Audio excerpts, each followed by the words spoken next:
only thing that is timeless is stuff like if you like Jackass. I think that's the only stuff that is timeless. I'm not even like trying to be smart with that. Like Jackass is timeless. Jackass is timeless. I think 100 years from now, you show a guy getting hit in the nuts with like by a bull. That's still funny. If you go back and look on the pyramids, there's certain like the foremen who told them what to work. They would draw big dicks on them because they thought it was funny. That stuff's timeless. That's timeless. Like that, we're going back to like the baseline and removing the sophistication out of comedy and going back to like the funniest things. Someone farts 200 years ago, someone farts now. That's hilarious. That's hilarious, dude. All right, here he is.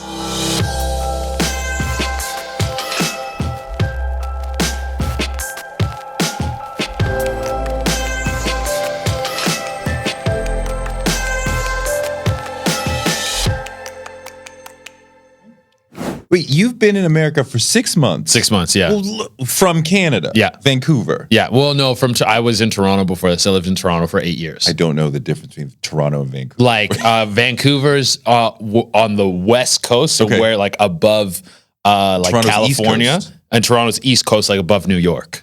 Okay. Americans' illiteracy about Canada is stunning. And we were speaking about this briefly before. It makes perfect sense because America's the center point of culture, definitely in the West, and then it affects a lot of Europe and a little bit of Asia and stuff too. But you're our neighbor. Yeah, but we're a country of 30 million people, maybe like 35. Like you literally have 10 times our population. We get compared a lot because we're so close. But when you look at the numbers, it's not even comparable. If we went outside and I said to people, can you name more cities in Jamaica or Canada? And people would be crushing it on Jamaica. I can do like Jamaica, Montego Bay. Yeah. I think that's all I got. That's all I got. Well, Kingston's the big one. The big one. Kingston, of course. Ocho Rios. There's a bunch of places. But anyway, so wait, 6 months in America. So 6 months, what do you think of the place? Because like I've always like New York was always the goal. Right. Like ever since I started doing stand up, I've been doing stand up for 10 years. So when I started, I was like, we'll move to New York. New York is the epicenter of stand up in the world. Yeah. That's where you go. And then when I got here, I like had such a grandiose idea of what this place was supposed to be like. And at first it's like, wait, what did you think New York was before you got here? well, it just incredible. Like I don't think if I like had been here once before and I just was like kind of on vacation and partying and having fun. So I didn't have to live here and look at it. But I just guess I saw everything as like streamlined. Everyone's making money. Everything's hustle and bustle. Like, and then when you get here, it's like a lot of people are moving fast to go nowhere. True. A lot of people are like this honking on their horns and stuff. It's like where you so impatient with everything. It's really dirty. There's that's a fair. New York is a lot cleaner than it used to be, and as a new New Yorker, you may not realize that, but it's a lot less crime and grime than 10, 20 years ago. Okay. But all these things I just never perceived before. Like I move into my apartment and like a bunch of the stuff doesn't work, and I was just I was taken aback a bit, and now I'm loving it. But it took me a moment to get into the groove. Wait, what's your favorite area? Favorite area in New York City? I mean, I live in the East Village, the East or West Village. I really enjoy. Lots of really good food, lots of places to go. You can drink, eat, hang out, like get coffee. All the things you need are like within a block of each other. I can go grocery shopping and go get a coffee and go out for lunch and go do my laundry. And I haven't walked like more than 4 blocks. That's most areas in New York now. But if you're like up in the like Midtown's not like that. Midtown is different because Midtown is mainly for workers. Yes. But outside of that, like, yeah, everybody has these own little self-contained little areas. I can go 6 blocks and hit my favorite restaurant, my grocery store, my bar, whatever. Yeah. And I don't have to leave Chelsea or Soho or whatever it is. And those things, I'm starting to love the beauty of that. And I also had like a New York moment when I was in Seattle. I did a few shows out there and I was flying back and I was waiting to get a coffee and there was like one person in front of me in line and it was taking like they ordered like a drip or like a latte or something and it was taking forever. And in my head, I'm like, I need to go catch a flight. So I'm like, what's the fucking hold up? Can we get this guy a coffee already? Oh, there he is. So then it was like New Yorker coming out. Exactly. So Hurry up! Oh my God. I'm starting to appreciate how quickly things move here. Yeah. They're like and the other stuff you just kind of get used to, and I guess it's kind of like the character of the city. I guess I had a moment like that. I remember first coming to the city, about 22 years old, and I remember I asked somebody the time, and they didn't stop. They told me the time, but they kept on walking. Okay, yeah. And it felt slightly rude, but also like, okay, I guess that's the way people are here, that they just rush, and they'll give you the answer, but they're not even going to stop. Yeah. Okay. And I'm like, I have to learn to walk at the speed because New Yorkers walk faster around New York than people do in other cities. And then I feel like a few years later, I was at that pace and somebody's asking me like, hey, what time is it? And I did to them what the person did to me. Like, wow. I've assimilated now. I'm ingrained with the city. No, it took me a bit to appreciate how incredible this place is. And like I've been here 6 months and I'm still learning. And it was also a stark transition in terms of my career. Because like in Toronto, I've been doing stand-up for like 8 or 9 years in Toronto. And I became a person in that city where I could walk into any open mic and be like, hey, could you throw me on quick? I could get booked on almost any show in the city. Like I could work any club. Like I could do whatever I want. Mind you, the reason you leave is because there's such limited opportunities in Canada. So that's why you come to America. So then I come to America and out the gate, I'm like my first month, I'm a comp stand-up first kind of guy. So like I'm trying to do 10 to 20 spots a week, just out doing shows all the time. How long each spot? It depends on the show. Sometimes you're doing a guest spot, you're doing 7. Sometimes you're doing like 10 to 15, but usually in that range. I would say 7 to 15 minutes usually. But then I get to New York and I'm like, I'm lucky if I'm getting 3 spots a week. Really? Because there's so many more opportunities for you here. So many more opportunities, but a big thing, buddy of mine who's quite successful out here, he told me, he's like, when you move here, he's also from Toronto. He was like, I'm not from Toronto, but comedically I'm from Toronto. Sure. But he's also a Toronto comic. He came over here and he was like, when you come here, you don't do open mics. You're not an open mic comic, you're a headliner, and so you only do club spots. So that means I was only waiting for like book spots on indie shows and stuff, and I had to get ingrained with the scene a little bit. Luckily, I did have buddies out here who helped me get in with some of the clubs and work my way in, and then I could leverage like my following, because I think a lot of people's perspective of me as well was that I'm a TikTok guy who started doing stand-up when it's the other way around. Right. The TikTok supports the career. Exactly. So that was a stark transition, and I think that made me feel a little uneasy about the city first coming in. It's like feeling like I'm moving slow, but then when I look at comparison of a lot of other comics who make the move, it takes them years to get where I have gotten in 6 months. I mean, you move from a Toronto to New York. Mm-hmm. There's more opportunities. There's more places you could do it, but there's way more people competing with you for those spots. And you have to prove yourself as well. Comedians are very, I don't know if proud is the right word, but we respect the craft a lot. We respect the craft. We respect other people who put the work in to get there, because it is a difficult thing to do. That's why you watch a lot of these guys like Chappelle and Louis, and like Chappelle's a prodigy, but a lot of these dudes pop in their 40s because it takes 20 years. It takes like 10 years. I didn't even start writing in a way where I found my own jokes funny until I was like 7 years into comedy. Really? Yeah. I would say the first 7 years I was learning like call and response, where like I knew if I said this, the audience would laugh. But then I hit this point where I started writing jokes where I was like, this is truly my sense of humor. And I think that's what they, like in quotations, call finding your voice. Finding your voice is a music term that has been co-opted by stand-up.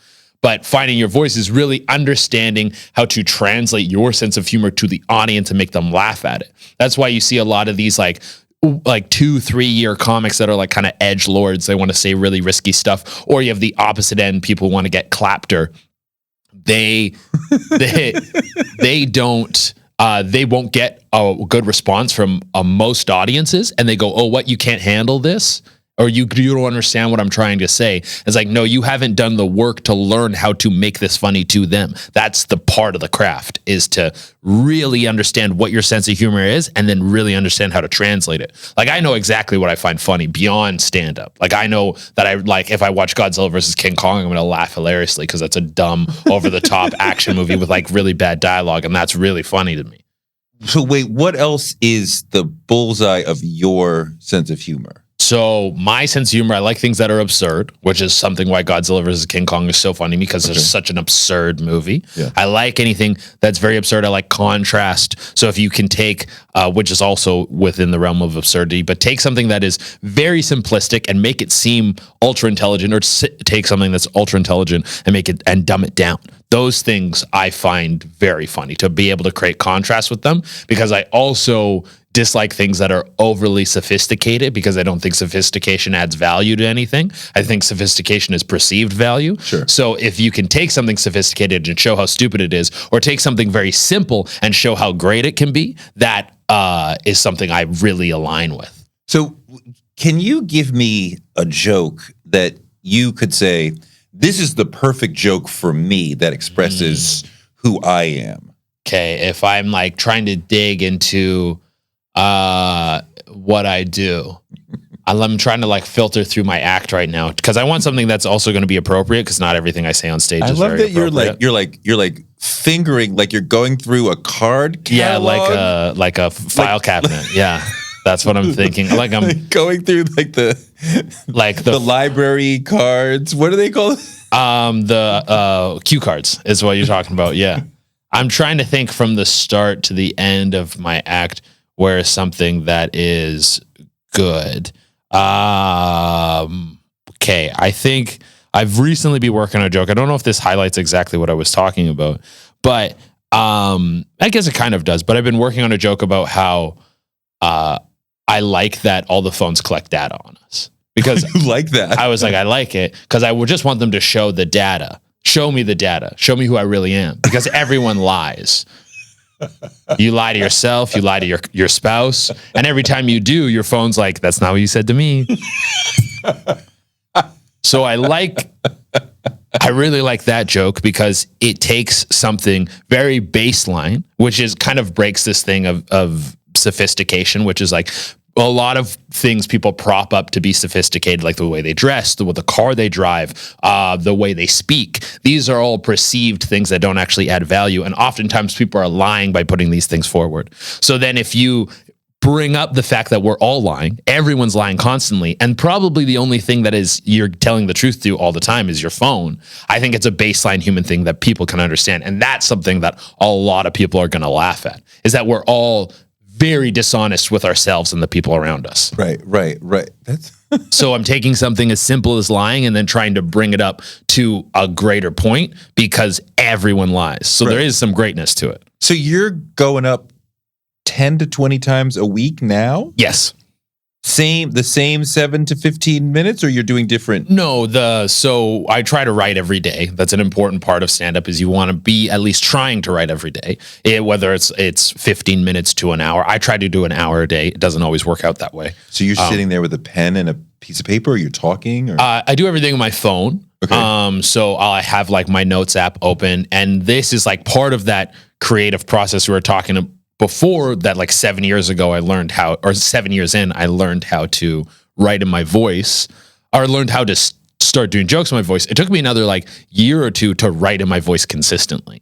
Because I remember after I wrote those jokes, I was like, oh, sick, all my jokes are going to sound like this now. And then I went to write, and I kept writing in that column response manner, which was, I still have that mechanicalness to the way I create jokes, but now with a more like free flowing, I guess, energy, if I don't know any other word to put on it. But when I write, what I do, and this is what changed and helped me write a lot better, is first thing I do is I have folders both on TikTok and Instagram that I call the best, and they are the funniest videos I've come across. I always save them. Other people's videos, yes. I will spend 5 to 10 minutes, usually put on a timer for 5 minutes, and I will just scroll through those. And so I get myself laughing and having a good time. And I'm like in a mood, because I came up with this because I had a roommate who would always listen to a song on repeat when he wrote, because he's like, it gets me into like, I used to do that. Gets me in like almost like a hypnotic state. Yes. So you're just focusing on the writing. And I was trying to do this, but I was like, what the fuck is a funny song? Oh, can we swear? I didn't even ask. Yeah, absolutely. Okay. Fuck yeah. Okay, awesome. I was like, what's a funny song? I like couldn't find funny music, and every song I was listening to it was getting me in like a dramatic mood or like a serious mood. I couldn't get anything that was getting me in a funny mood. So I was like, well, just look at memes. Just look at memes. And I just started doing that. And I would do to the point where I was laughing. And then I'm like, now I'm ready to write. Because now I'm in the headspace of how I want people to feel and how I want to be projecting my jokes. So I'll do that for 5 to 10 minutes. And then I literally walk around my apartment saying the ideas out loud, and they just eventually run and run and run. And then when I have something where I think is like a cohesive idea, I'll start to write it down. And then I'm like, okay, we build from here. Like I'm working on a joke right now about how I have a mattress on the floor and how if a girl sleeps with me, I'm an important part in her relationship history because I'm the catalyst from the hoe phase into the healing phase. So I'm like, we have the central concept, which is like a lot of women have slept with a guy that is like, they're like, I need to treat myself better now. I can't fuck dudes with mattress on the floor anymore. And it changes the trajectory of their dating history. And so I'm like, this is our thesis. Now we work from here. What are all the elements of this? So there's elements like, what does a girl look like in her hoe phase? So this is where the mechanical aspects of my writing come in. So I'll be writing out all these things that I think of as the hoe phase and then saying them out loud. And then that's the more like spiritual comedy comes in where I get on a tangent that I find funny and actually make myself laugh. And then I'm like, now we're on a fucking joke. Now we're on to something. And so I'll work those two pieces together, the mechanical and the, I don't know, spiritual. Like I said, I don't know any other better word to put on it. Sure. And then I'll try to work out every aspect of this I can think of. And then we take that to the show. And then depending on the night, like I'm not going to do a brand new bit on a Friday night in a packed room because that's unfair to the audience and the people running the room. Like a comedy club, you go in and you start bombing. It's rude to everyone. And it's your job as a comedian to go in there and give these people a good time. So the size, the importance of the room in your mind, the timing, the number of people there, you're going to do your most tried material. Yeah. When it's a smaller room on, say, a Tuesday, you're going to take more chances. Yeah, I'll even have my phone on stage and I'll be messing around. And I might still want to make them laugh. I'm not going to be like, oh, I'm flat out bombing here. But sometimes you do bomb. Bombing is an important bombing. Of course, if anyone doesn't know, is a comedic term for when you do very poorly and you don't get any laughs. Wait, why is bombing important? Because you have to be able to take risks. So you have to get comfortable with bombing because you are going to bomb when you take risks. So that has to be something like when you first start out stand-up, you're probably very afraid of bombing. You don't want to do bad ever. You're always trying to kill, but it's very important to get comfortable with that feeling and knowing when it is appropriate to take the risks that might lead you to bombing. Like I've said before, like now I'm doing a lot of these new clubs for the first time or the first few times, and I'm going to bring the A stuff. I'm not going to take the tested stuff. And I'm even almost doing it to my own fault because I love to start a set with a little bit of crowd work because I like the feeling in the room to be like we're all buddies, we're all hanging out. This is very conversational. And I haven't been doing this at some of these rooms, and sometimes it affects the performance of the set because I don't get them in that mood. It takes longer to get into that feeling. You need to have that moment of crowd work to feel that vibe. Not always, but I love it. I love it because that's the tone I like the room to be in. I like the room to be in like it isn't a performance. And when I go right into jokes, it sometimes feels mechanical. It feels like, oh, you can see him doing bits. And some comics, that's exactly the tone they set. It's interesting because I never perceived of crowd work in that way. I had always felt like he or she is, they're tap dancing right now. Yeah. They're just sort of like, vibing out. I mean, and they are, but like, I didn't realize that it's an important thermometer and a connector to you. Right? It can be very, very good. Like I think if you're hosting, the host of the show should always do crowd work. Absolutely. Sure. That's different. That's a different role. Yeah. Because if you're going on your hosting, if you go right into material, the room feels weird. Especially, I think I've never performed in the UK, but I've heard that a UK audience is so savvy to what live performance is because it's ingrained in their culture. Sure. Like you go all the way back to Shakespeare, they know live performance. So when you go on and you do the opposite, where you try to make it seem more conversational and hanging out, some of them aren't as receptive to that. They're like, give us the jokes. We know this is rehearsed. We know it's fake. Give us the jokes. Where an American audience, bringing the illusion and selling it like I'm just saying this in the moment and making it feel so natural, it works a lot better. And that's just my personal style of how I like to sell it. It works, but I mean, I like when somebody walks out and punches me in the face with a joke, and then they're just, and here's another and another, and I'm like, you've been on stage for like 10 seconds and I'm already dying. Yeah. Like that. I saw Louis C.K.'s last stand up at the theater at Madison Square. Yeah. And he comes out and there's this gigantic neon sign that's taller than him that says, I'm sorry, which is already like, oh shit. And he comes out and he says, so my favorite sexual position is, right? And it just stops there. And like the audience is already dying. Now, obviously you're not going to do crowd work at the theater at Madison Square Garden, the Garden or something like that, an arena. But like, I liked that he came out and just started like, bam. But he's also like, when I do my shows that are like, I'm on the road, I've sold out a room in whatever city, you're in a completely different position. Louis performing for his audience, or any comedian performing for their audience, you're at a stark advantage. And if you come out and just start hitting them with jokes right away. As opposed to you're talking about, we went to see Louis. Yeah. If I go to Caroline's or whatever on a given night, there's a bunch of random comics you don't know. Right. And they have to, there's a preconceived, who Louis is, and you have a preconceived idea of his personalities, of what he likes. You know that he talks about kind of being like an ice cream slob and like, hey, he like jerked off in front of people, got canceled. You know these intricate pieces of him. When I go on stage as a stranger to these people, they have no idea who I am. So if I open with certain jokes or say certain things, like they're just going to judge me based on my looks, based on like how you're represented on stage. Like a comic explained this to me once, because I was working on 2 bits and both the bits were about sleeping with someone's wife, and there were separate bits. And this was years and years and years ago. But I was doing those right off the top and they weren't going very well.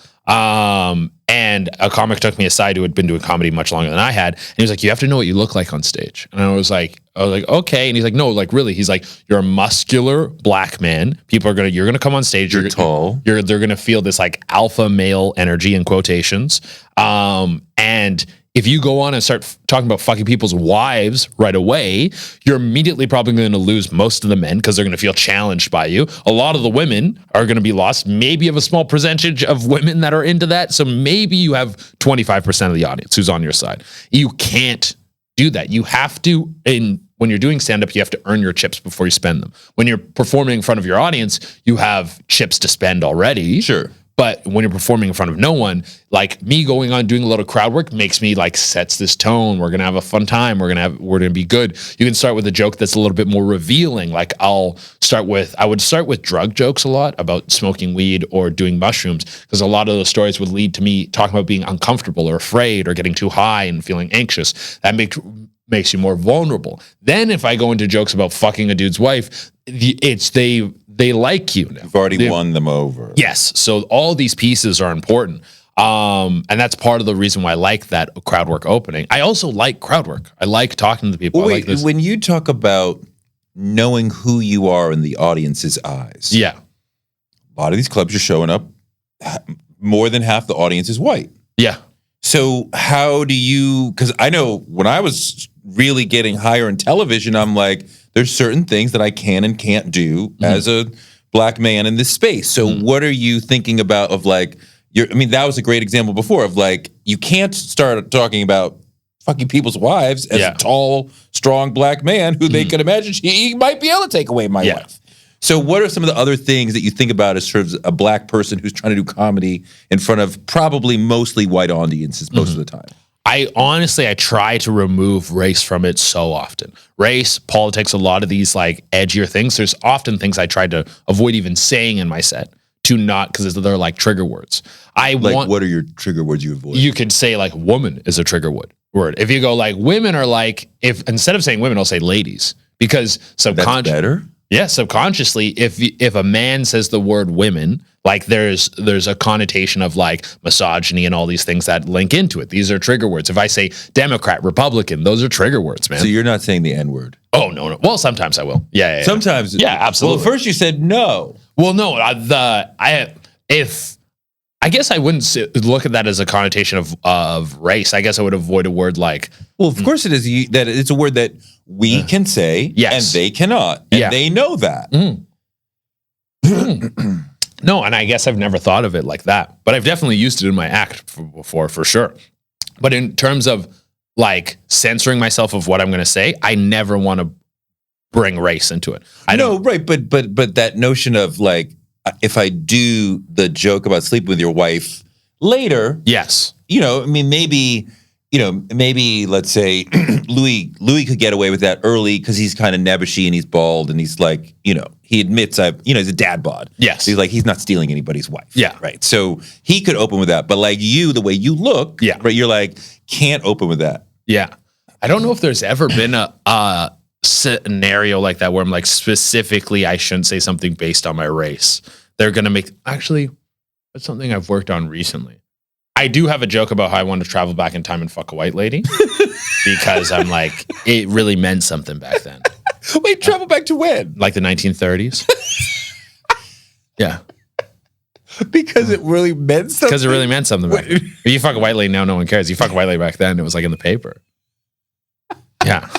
That's oh my God. So something like that I would not do off the top. Remind me of, there was this TikTok thing going on a while ago where people would take a drink of something and then spit it into a girl's mouth. Yes. Right? Do you remember this? Yeah, right? yeah. And it was always into a woman, so it might be a man or a woman, but it's always into.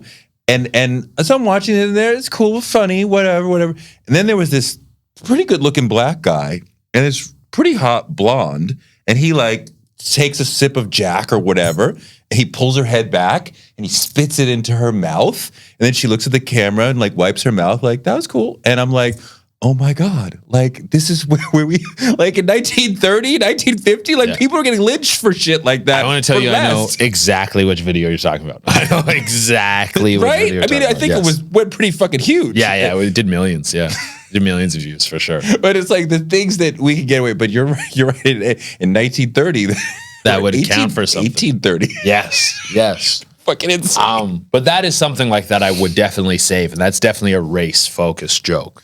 Because that is, I mean, it's abrasive on several levels. It's like, we're bringing up race relations and all sorts of different stuff and racism, and those are gonna like probably trigger an audience. But you're not implicating the people in front of you because you're talking about, I'm going back to your grandmother's time. But also, people have a weird reaction to that joke sometimes because they don't know how to feel. Because I'm bringing up that racism happened. Sometimes audiences are totally on board. And then anytime I get like that weird tepid laughter, like a tense, like, haha, we don't know how to feel. I'm like, oh, were you trying to pretend like this didn't exist? Like, I'm bringing this up. You're trying to pretend like this racism didn't happen back then. Like, this isn't true. It's like, no. I'm making light of that. We've moved past this, but that this did exist.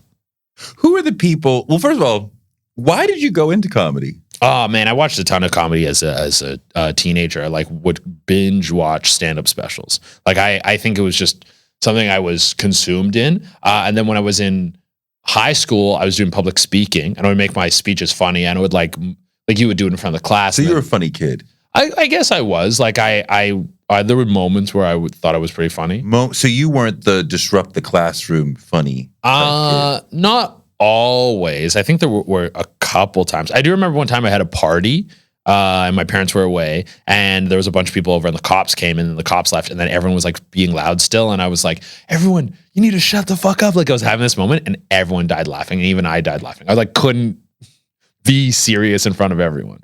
Okay. But you had watched a ton of stand-up. Yes. And I didn't connect the dots until way later. My brother actually started doing stand-up. And then when he started doing it, I was like, what do you mean you're doing stand-up? And he's like, I just went to an open mic, and you just go to open mics. And I was like, oh. So I wrote a bunch of jokes with the intention of sending him these jokes. And then I was like, well, if I can write it, just do it. And then I just started doing it, and I really liked it, and I had got a good response. And then I was just like, do it. And it just kept compounding. And there was also something that was like ringing in my head when I started doing it. My dad told me when I was a kid, he's like, every day you come home from school, you throw your bag in the corner and you get C's, because I hated school. I never tried. And he was like, imagine who you could be if you tried. And so I was like, well, this is the first thing I feel like I've ever chosen to do.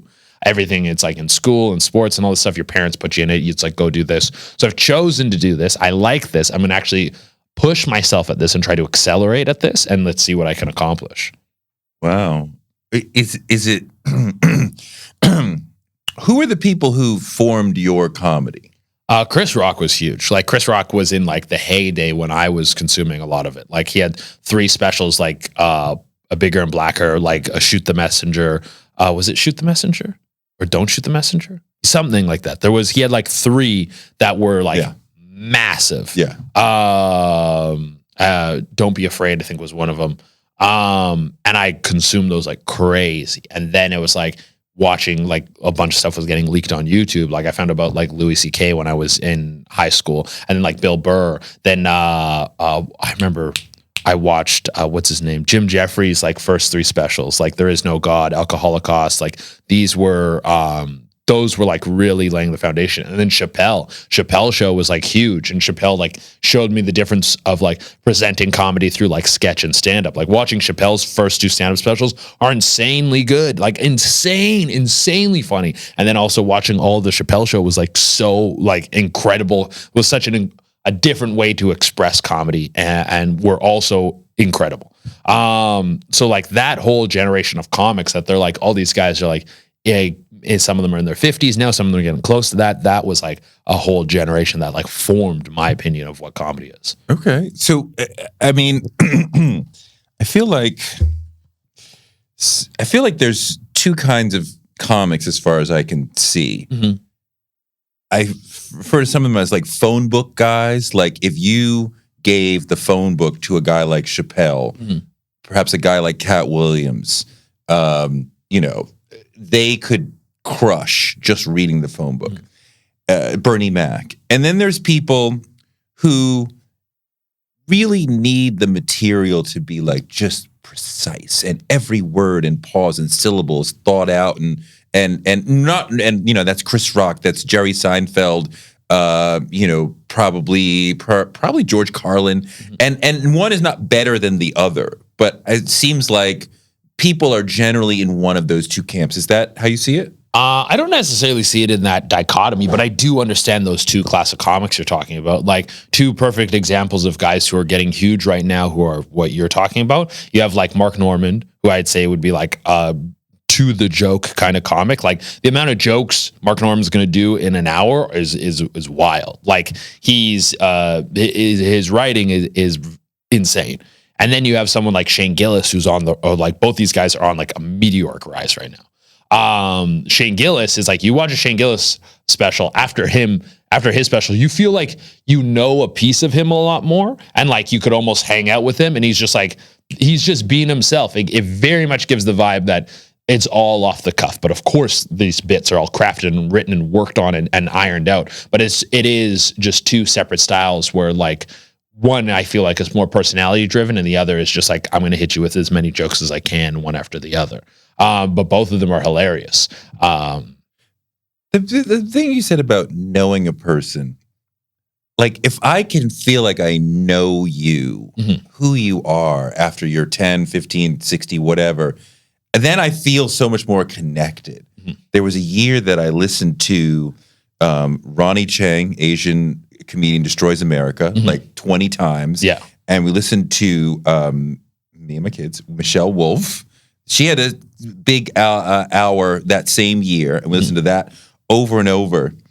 And it was interesting that they both expressed a worldview, and each hour was unique to them, and I felt like I knew them better. Yeah. And I was like, there's no way that anybody else could do Ronnie's hour. Yeah. And there's no way that anyone else could do Michelle's hour. They are perfect for them as people. Yeah. And I think when you can give me something of you, man, that's when you're really getting it. They're both kind of versions of the same thing. Like if we want to take like classic guys like Seinfeld, if it wasn't for the show, watching his stand-up, you don't get a great idea of who he is, because it is just like joke.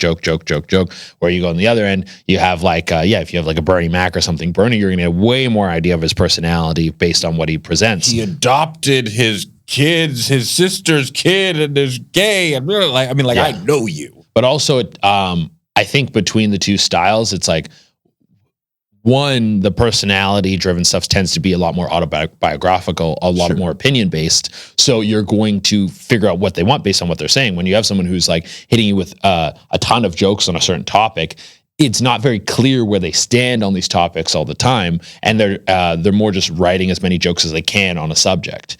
So you're not going to get an insight into them. Now, is one style of comedy better than the other? Absolutely not. No. And it appeals everything appeals to different people. Like rock was historically really mostly about his ideas.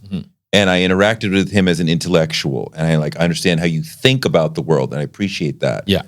But you don't really talk about you. Like, he had the whole bit about cheating, a couple of things, but like, and that was like after comedy changed, like, because he had his whole era, and then like Louis kind of pushed it to a more like autobiographical sense, and then Tambourine came out after that. Yeah, Tambourine. I mean, the second half of Tambourine's not funny, but it's fucking compelling as hell, right? And I'm on the edge of my seat, and I haven't laughed in 20 minutes, but like, oh my God, the guy is going deep into why he got divorced. This is so amazing. And it's like, well, this is the first time that he really went deep into his heart and was like, this is what's going on down here. It's different eras of comedy and different styles of doing it, but then there's like, it goes into a wide breadth of how you can present comedy. Because then we talk about Chappelle's show, it's sketch based. All these different things are different aspects of how you can bring the medium forward to people. And I don't necessarily prefer one over the other. Like, I love Which one are you? I'm definitely more personality based. Like, I'm like the phone book type. Yeah, I would say more phone book type. Like, I'm trying to convey my sense of humor to the audience as much as possible. I craft my jokes as tight as I can, but I also want it to feel fun. Like, I want to talk about the things that I find the most fun and that I enjoy the most. That's where I would say I pull my comedy from. So wait, it's interesting that you see the world in these comedy eras. So you're saying, so Louis changed the game and made it more like, can you give me a little history of what you're talking about? Yeah, absolutely. Well, because you have like, if you go back to like the 80s, you even watch the tone of voice they talk to. It's very like set up punchline, set up punchline, set up punchline. Like, it's very just all about the jokes, very old school comedy. Then you get into like the 90s and things are getting a little bit more serious. You're talking about society. You're talking about this is kind of Chris Rock's era. Okay. And then you have some dudes who really affect how comedy changes. Like, if for everything people say about Dane Cook changed like the physicality, the goofiness of comedy, how you can sell a joke beyond just the words you're saying. And then you have Louis, who really comes in with like now I'm talking about who I am, my fears, my obsessions, what I care about doing. And now you also have this era of comedy, which is happening currently, where it's not my favorite in every aspect. I don't know how long it'll last, but you have some people who are like, I'm not even going to make it funny. I'm going to talk about deep personal things, and there's going to be long stretches of no jokes. And not everyone is doing that. Very few comics are doing that. I don't really think it's going to last because I don't find it very entertaining, and I don't think a lot of people find it very entertaining. But that is, at least it's giving people the opportunity to explore with the platform of what you're allowed to do. Interesting. Yeah. I noticed too, the 80s seemed to be very egotistical, right? Eddie Murphy was this shining superstar. There were a couple other people who were like, I'm a superstar, and like, look at me. And I feel like as time went on, that sort of comedy as ego gesture thing kind of chilled. Well, there's definitely been brought in way more like self-deprecation. People are way more revealing. It's, I think, less appealing to see someone on stage be like, I'm awesome all the time, because you're trying to relate to these people. So if you are going from the superstar angle, it can separate you from the audience. And also comedy has changed so much. Like, the platform has grown immensely. Like, the amount of club acts there are, the amount of theater acts there are has, like, I don't even know, is like 10-fold, 100-fold of what it was before. Back when it was like Eddie Murphy doing it, there was like 4 theater acts. There was like, that was it. And now you could see a comic in a theater every week if you wanted to. So what do you think about Pryor?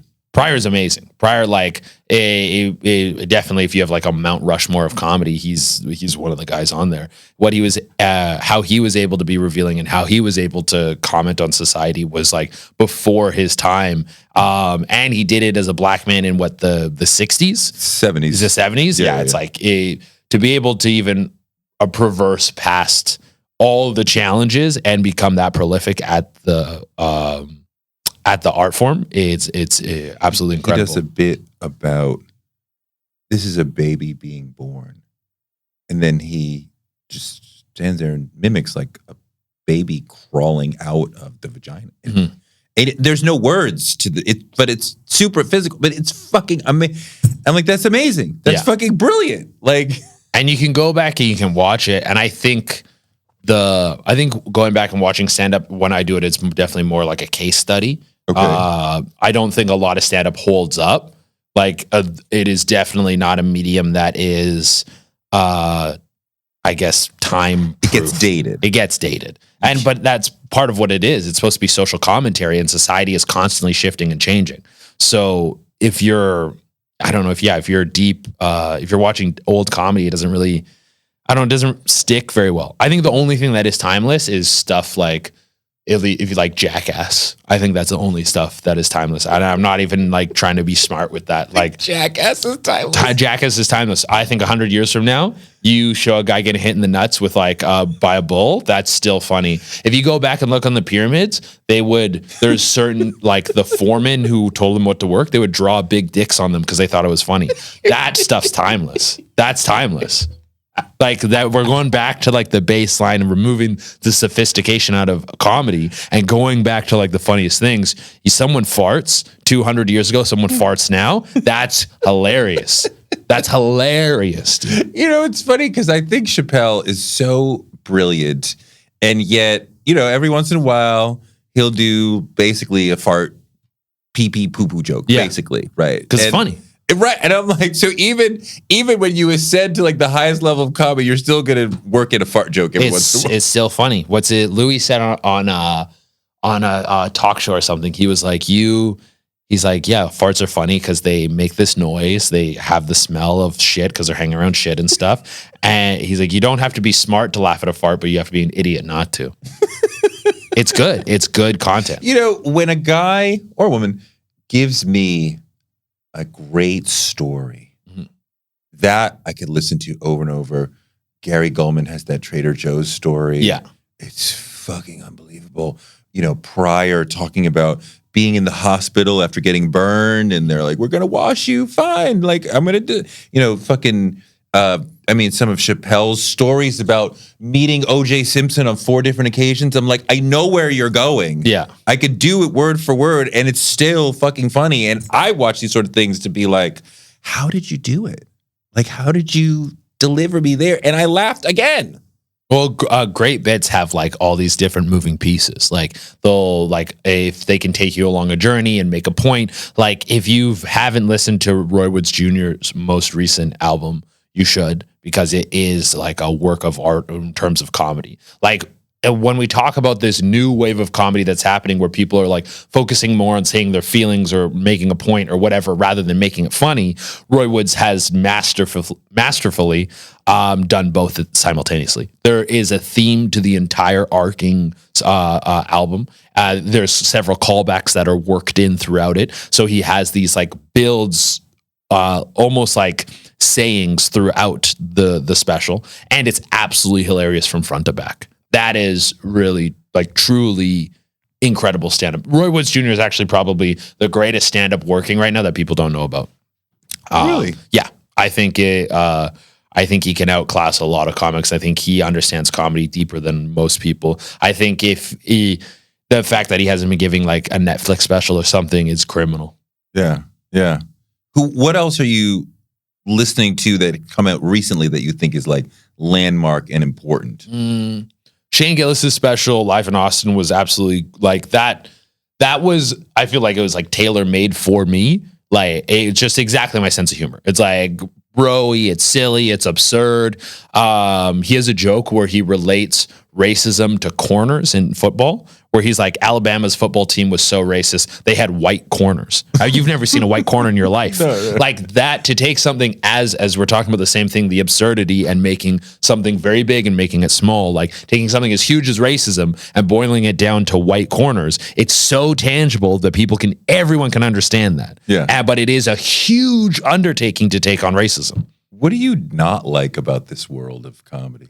I don't like so much of this. Like, I brought it up a little bit before, this like new age type of comedy that's happening, where it's like you're being very like, it's very sad, and we're talking about feelings and all this kind of stuff, and it's not funny. Like if you're going to do it, like I said with Roy Woods, you want to make a point, make it funny. But you don't do that. No, I don't. So what do you have to deal with in comedy that you don't like? Everybody doesn't like some part of their job. Oh, me personally, what do I not like about comedy? Like what I'm doing? Yeah. Oh, I don't know. What do I personally not like? Because I love a lot of it. Like even the traveling, I don't mind the traveling that much. I would say that's maybe the hardest part. I don't know. What do I like least about it? I love writing. I love doing the shows. I love performing and meeting different comedians. I love sharing the ideas. Like, what do I like the least? There has to be something that I don't like. I mean, every now and again you have to do like a shitty gig that's not fun, but that's still just like part of it. I don't know if there's like a singular aspect that has always stuck out to me that I love every part of this. I love it. I truly am very grateful that I get to do this every day.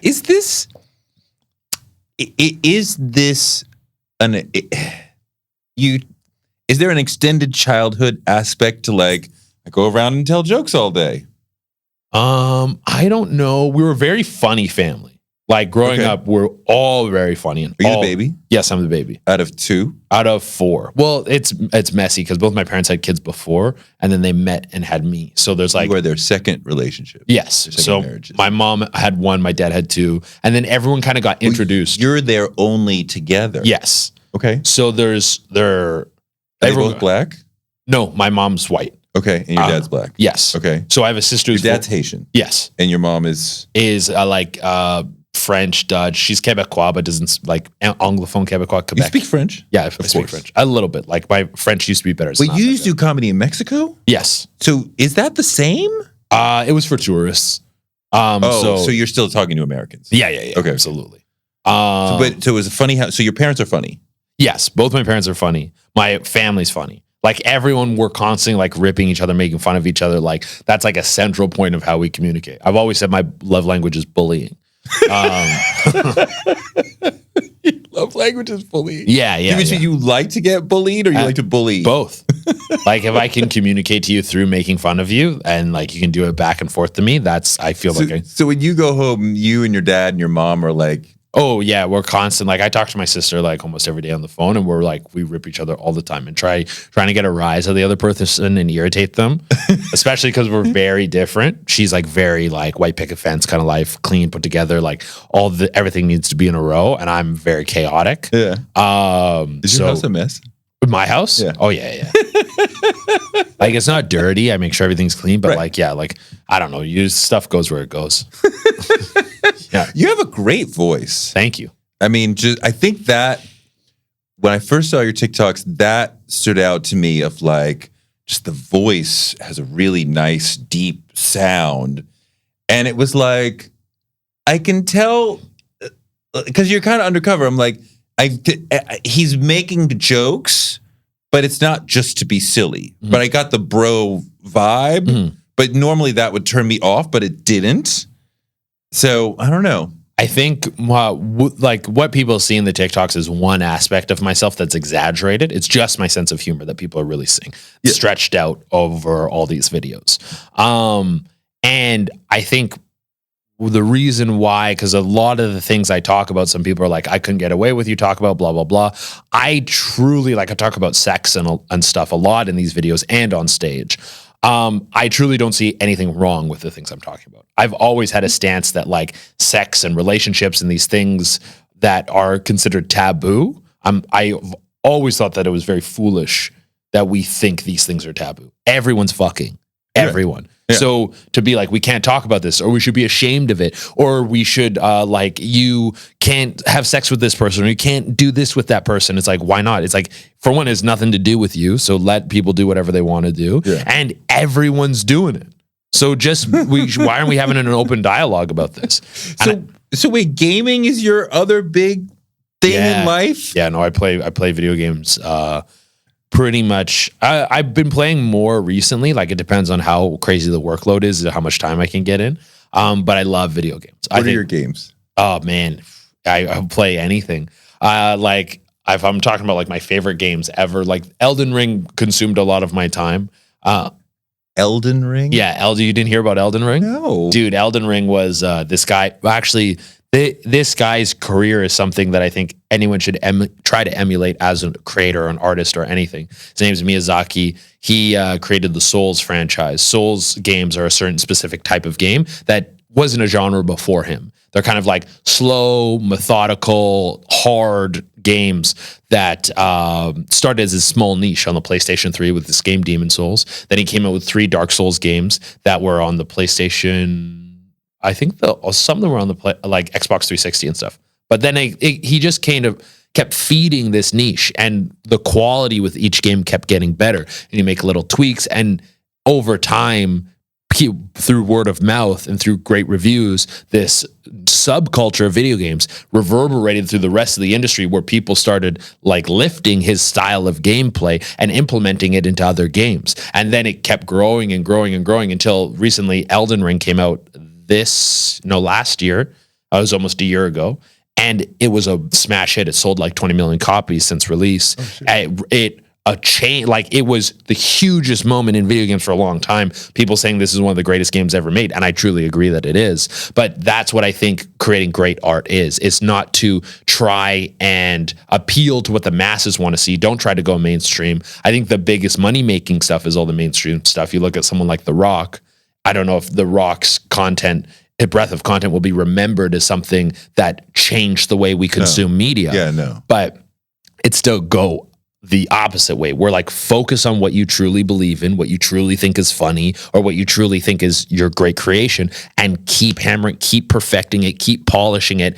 And hopefully it reverberates to such a large point that before you die, people appreciate it. But even if it doesn't, the point isn't to make millions of dollars and to be perceived as great. It's to create something great. And that's what Miyazaki has done with his breadth of work. The point is to create something great, not to be something great yourself. Yeah, not to be perceived as a superstar, or celebrity, or famous. That's not the point of this. It's to truly make something masterful. Like, make a thing that's great. Look at the thing. Yes. Pay attention to the thing, not to me. Yeah, like people who were like Miyazaki is a great example, or you have the guy who Studio Ghibli, the guy who's made all those movies. Like, that's a very niche thing that he grew and grew and grew until it's like well known across several different platforms and countries. I think Anthony Bourdain is a perfect example of that as well. Someone who's like cares so much about a specific thing and was so good at what he did that he became revered and for just being great. So you're talking about being dedicated to a small subculture and just building that up rather than being pop. Being true to yourself is what I think it is. Like, I think oftentimes people will separate from where they want to be to where they think they should be and try to appease the masses, which I think is a dangerous thing to do as a creator of any aspect. Doesn't matter what you're making, because everyone understands what the mainstream is. Like in comedy, we call it hack, doing hack jokes. There's a lot of comics who do hack jokes who are huge because they appeal to so many people, because they've been done so many times. We understand these are tried topics. But the problem with that is that anyone can do hack jokes. The biggest people ever will be, not always, because if I'm looking at the best comics running right now, I wouldn't consider any of them hacks, but there are definitely huge ones who are hacks. Sure. But the problem with that is you're so easy to replace because anyone can tap into it, because you're not doing anything unique. Your sensibilities, your ideas aren't coming from you. They're coming from what you think the zeitgeist is. Well, I guess that's the breakdown between creating great product and being the great product yourself. Because, anybody could do a hack joke, but I think we would agree Dane Cook is part of what you're talking about, right? No necessary. No, I wouldn't. I don't know if I think Dane Cook back in the day was doing stuff that people hadn't done before and approaching comedy in a different way. I don't know if I would put Dane Cook in that. Well, I don't want to slag him specifically, but just whoever famous comedian, when he says, I will be at LA, whatever, a million people already know who he is. Yeah. Right? The smaller guy, like, we don't know who you are. Yeah. Right? And if you're already famous, is it not easier to get people to pay attention to you? Oh, yeah. If you're already famous, it's easier to get people to pay attention to you. But I'm saying in that rise to fame, if you go the path of trying to appeal to the masses rather than staying true to your voice, then you on the road to the top, someone makes it to the top, but you will easily be replaced if you trip up along the way, because there's all these people who can appeal to the masses. So wait, are you a Twitch guy? I stream on Twitch and TikTok are my two main platforms for streaming. You play games on TikTok? Yeah, there's live. Yeah, there's a whole live aspect on TikTok. Well, no, I've seen. Thank you. Oh, yeah. I know there's TikTok lives, but you play games on TikTok live. Yes. Okay, that is still. I'm still adjusting to the idea of so y'all just watch somebody else play a video game? It's part of it. There's different aspects to what make it appealing. Like everyone's tried to relate it to sports because obviously we watch people play sports. Yeah. But it is. I think that's different. I would agree that it's different. But I think part of what it is sometimes there's the easiest answer is that there is a barrier to entry for video games. Like the new Hogwarts Legacy game came out, the Harry Potter game. Big numbers, sold like crazy. This game was hugely streamed and hugely watched. It's a $80, $90 game. So some of the people watching just don't want to blow the money on it, and they kind of want to see some stuff. They want to experience the game and the content and the things without spending the money. Other people want to maybe see someone's opinion about the game. So a gamer they respect or revere, they're like, okay, so what do they want to do? Or they want to go into a chat where the community is discussing this just because they want to speak about the game and they want to be a part of this experience that is happening. And lots of the times it's just you are viewing it as a form of entertainment because it's not just someone playing the game. Like there's this guy, Get This Bag, who he's a TikTok streamer and he's absolutely hilarious. His content's so good. He's playing Elden Ring and he's doing Elden Ring challenge runs. So he'll have some sort of handicap he puts on himself. Like he's doing one right now where he's wearing so much armor his character can't jump or run. So he has to play the game without being able to jump or run. I grew up playing video games. This was when it was Atari and Intellivision. Yes. Right? I loved Intellivision. I have a distinct memory. I think it was in my 5th grade year that we had some lesser system and my dad was like, okay, we're going to buy Intellivision for him but then he was like, he stayed up late the night before Christmas playing the game to be like, I will beat him on Christmas Day, right?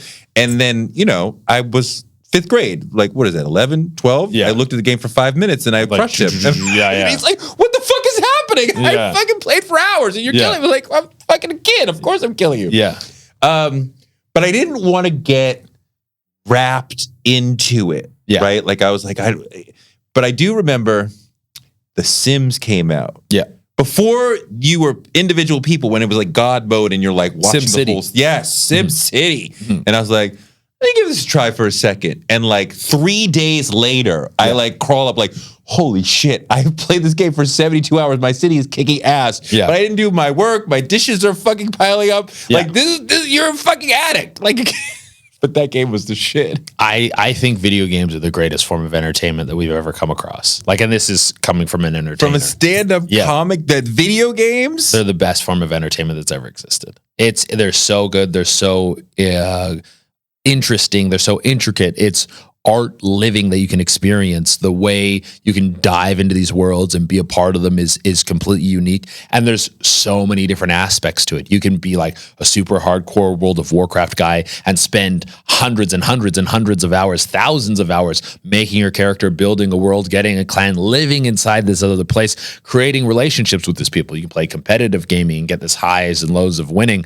I think all these relationships people build through gaming are absolutely legitimate. Anyone who tries to say they aren't is full of shit. No, why not? Absolutely. You're meeting these people, you're talking to them, you're hanging out with them. Then there are like The Last of Us was recently turned into a TV show because it had this groundbreaking story for games where no one had seen something that moving in a video game. I remember when I beat The Last of Us, I had to call people to talk about it because I just had to talk about this experience I just had. It's storytelling, it's interactive, it's challenging, it's thought-provoking, it's problem-solving, it's calming and peaceful for some other games. It is the greatest medium of entertainment. Just like the movies, some games are thrilling and adrenaline, and some games are calming and shit, right? Yeah. It's like, there's this game called Unpacking where it's like you moved into a house and you have to unpack all your stuff and figure out where it goes. And there's no like real right or wrong way to do it. It's a puzzle game. That's the game? Yeah, it's a puzzle game where like the theme is putting your stuff away and you can figure out where stuff goes. What? Some people putting your stuff away? People really like Unpacking. Was a huge hit. Animal Crossing. Have you heard of Animal Crossing? I've heard of it, but I don't have no idea. So Animal Crossing is basically just doing chores. You like go around, you're like, I got to weed my garden, I got to get my house, and then you keep all your people happy. You can like design a furniture to go into your house. You make everything nice. It's this very like calming, therapeutic thing to just like watch your stuff grow and watch it get all organized and watch it be exactly. So how you you like be it. these sorts of, can we call them lifestyle? Personally, that's not my favorite genre of game. No, I like longer, like deep storytelling, like kind of what PlayStation does with their games that are like single player epics. I've been getting into multiplayer a lot more recently. My buddy who I stream with is a very multiplayer focused gamer, and he's introduced me to a whole different genre. I got a PC and started PC gaming because of him. And so I'm way deeper into that world now. But I love all games. All of them. Like I think every game is great. It creates community. Yeah, it creates community. It can be a self-contained experience if you want. I have said this several times, but when Grand Theft Auto 6 comes out, that'll be the greatest cultural moment, the biggest cultural moment that has ever happened. This will be bigger than the Thriller. And when Thriller came out, this will be bigger than Endgame. It'll be bigger than anything culturally we've seen before. Grand Theft Auto 6. Every news network will be talking about this. Every like streamer, people making content about it. And like Joe Rogan will be talking about his podcast. Everyone will be talking about this game. And a huge swath of the population is going to be playing it. It doesn't have a release date yet.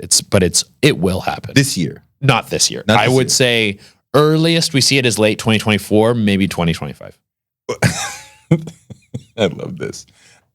So wait, as far as you understand of the community of gamers, are women welcome? Yeah, absolutely. It's changed a lot over the last few years. There definitely was. It's changed versus Gamergate era. Yes, versus Gamergate era. Like it's changed the way women are represented in video games, but also how many women are playing video games. Because definitely when I was coming up, gaming was a boys' thing to do. It was a guy-focused thing. It was catered to men, and more men played video games.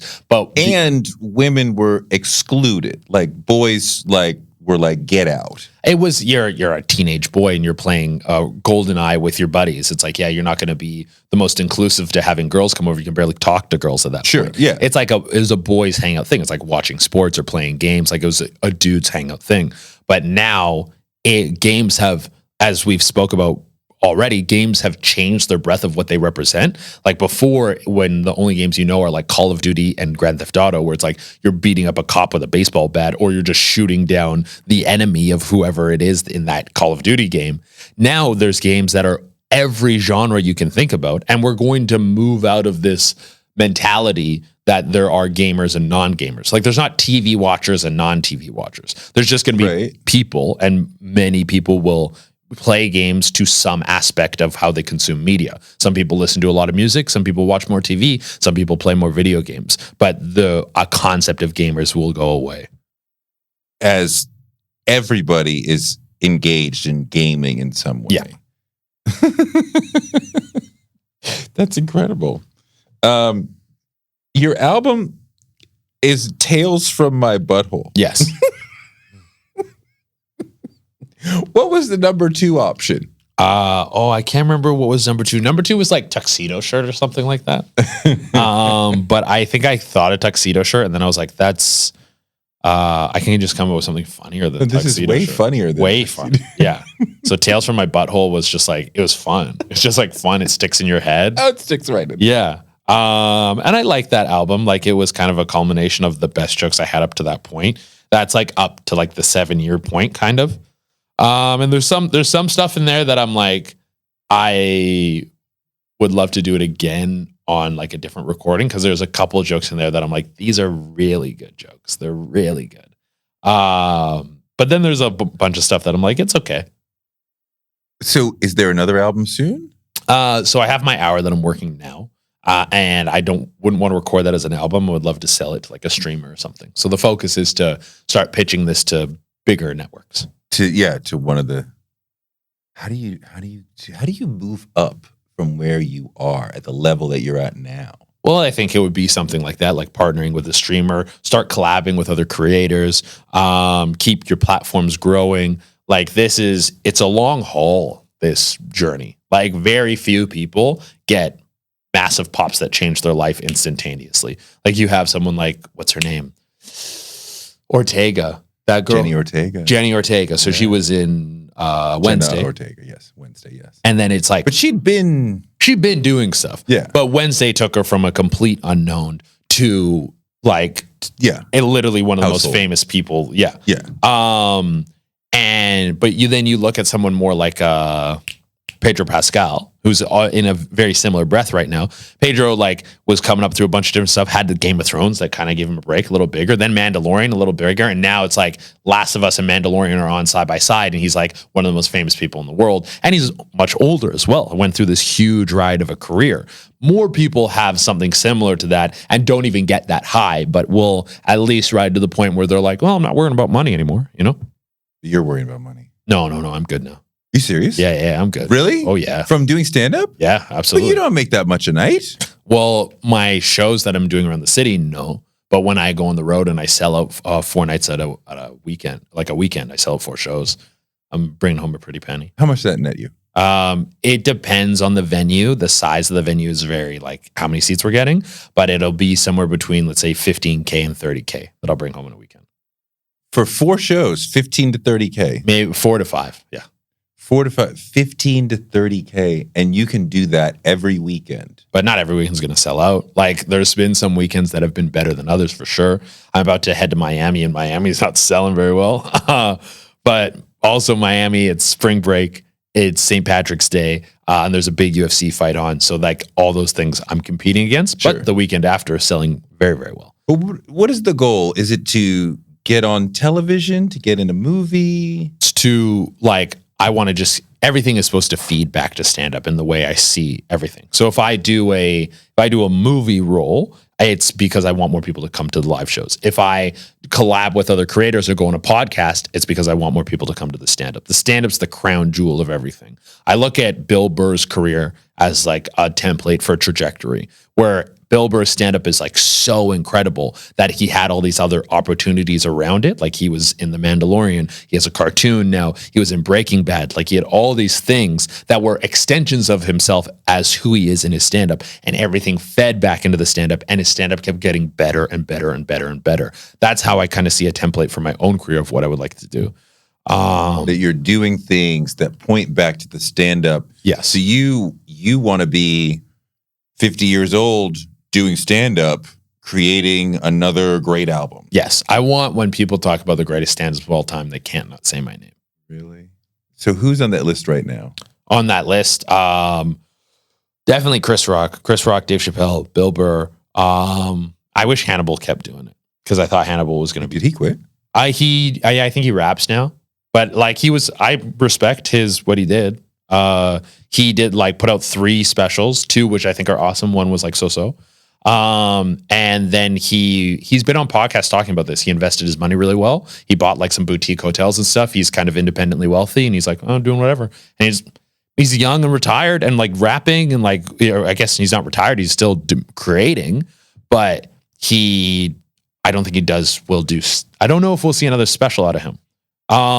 Did the whole Bill Cosby thing sort of, you think that? I don't know. I don't know if that was the catalyst for it. I'm not saying the singular catalyst, but I feel like he stuck his chest out and told his truth, and then was kind of like, whoa, I didn't realize that would happen, and I do not want to be known as the guy who, you know. I think from at least how I view Hannibal, saw him. That was a blip, but I feel like most people don't even know that traces back to Hannibal. But the way I've never personally spoke to him about it, but he did it. He actually did 4 because he did a YouTube special. So he has an album, 4 specials. Yeah. And was like basically given the go, like of the stamp of approval by all the greats running. Yeah.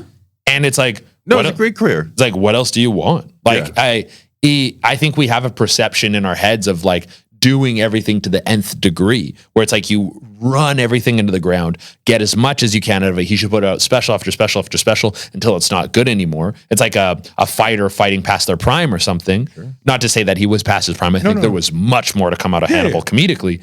But in terms of what he was able to accomplish as a comic, he's in the top 0.001%. Absolutely. And you do it, you're a millionaire, you're rich, you're independently wealthy. I think he's just enjoying his life, man. Yeah. I don't know if it traces back to him not wanting to be perceived any certain way. I think he did it. He killed it. He's rich. He's young. Man, hang out, rap, do whatever the fuck you want now. So you got Hannibal, Burr, Chappelle, Rock, Louis for sure. Louis C.K. Louis is like unbelievable. Shane is like the new guy coming up. Shane's anything he puts out, I'll watch because I think he's so funny and he speaks to my sensibilities of what I find funny very well. Burnham? Bo Burnham, not so much. Bo Burnham, I think Bo Burnham is incredible. I think Bo Burnham is one of the most talented people who's creating anything. But Bo Burnham's like cornerstone of a lot of the stuff he makes is him talking about depression and anxiety and a lot of these things that I've never experienced. I've never been depressed. I've never been like, I don't know if these feelings of isolation and doom that he seems like he brings up. Like I've watched both I watched Happy, Get Happy. I didn't finish Inside. Oh, brilliant. I didn't finish Inside, but I think I watched at least like 3/4 of it. Yeah. But it's just like where I say Shane is like so relatable for me. Bo Burnham is just not. Because you're not depressed. Yeah, it's like when he's talking about being sad and all these things, like there's some stuff that doesn't hit for me, but there are other stuff like his song "White Girl Instagram." Oh my god, so good! Oh my god, so good! All those songs are fucking insane. His song "Eyes on Me." Oh my god. Song is like I'll listen to that song recreationally. That's a crazy good song. The Jeff Bezos song. Yeah, I just heard this one about everybo's a feminist until there's a spider. I'm like, oh my god. But not Bo in your top 10. Who else? Who else am I gonna put on the list? Okay, who would I go see right now? I know, right? Like if I called you at like 1 a.m. and I said, so-and-so's going on at the Cellar at 2. Let's go. Are you getting out of bed? Who are you getting out of bed, right? I'm getting out of bed for Chappelle, Rock, Sarah Silverman. Right? Yeah, Sarah Silverman's absolutely hilarious. Sure. Oh my god. Natasha Leggero. Natasha's very funny. Oh, what's her name? Oh man, I wish I could remember her name. I saw her live once and it was so funny. I can't remember her name right now. I don't know. I would have to give it more thought to really like pull the pieces. But this is what it is for you. That I want to get to being in a future context. 2 other people are having this conversation, and they have to have to talk about Che. Yeah, that's what you want. Yeah, I want the comedy to be amazing. Like I don't care about getting in movies. I don't care about making a lot of money. I'm already making more money than I ever thought I would ever make in my life. Shit. Like I never ever thought I would be at this point of like. I guess I thought I would be able to be a great comic. But financially, never thought I'd be getting here. Like I know how my parents were like middle class. They were broke for a long time, like kind of worked their way up. And like if you make like $100,000 a year, you're doing great. To be making more than that, I'm like, I don't even know what to do with the money. I hired a finance guy and it was just like, do something with it. It's just sitting in my bank account. I don't buy anything. I don't buy shoes. I don't buy cars. I don't buy fancy stuff. I don't care about the cash. I just want to create great stand-up. I want to work really hard at something and make a great thing. Best of luck. Yeah, hopefully it works out. I love the determination and the focus. Focus is on creating great work. It's not about riches. It's not about fame. I want to create an album that they can't forget. Yeah. And then another and another. Well, because to what we spoke about before, where it's like focusing on the niche or focusing on what you being true to yourself and then mastering that to the point where it reverberates into society, like Miyazaki making a game where other people change the way they make their games to be more like his. That I think is a much better experience than creating a movie that sells a certain amount of tickets or whatever is a box office success. Like a buddy of mine talked about how his most like cherished memories were when all of us went up to his cabin. There was like 10 of us. We're all comics. We hung out for like 4 days doing mushrooms and hiking around the woods and just like laughing. And I don't know if we've ever like laughed that hard in a condensed period of time. And it's so fun. And that whole weekend probably cost me like $200. And that he's like, that's what it's about, is having experiences like this as many times as you can in your life. And I think if you can create a moment like that for some people, that's what it's about. Money, who gives a shit about money? Money doesn't value anything. And also no one will be remembered. And if you are remembered, you'll be dead. You can't even experience it. So try to get something worthwhile out of life while you're there.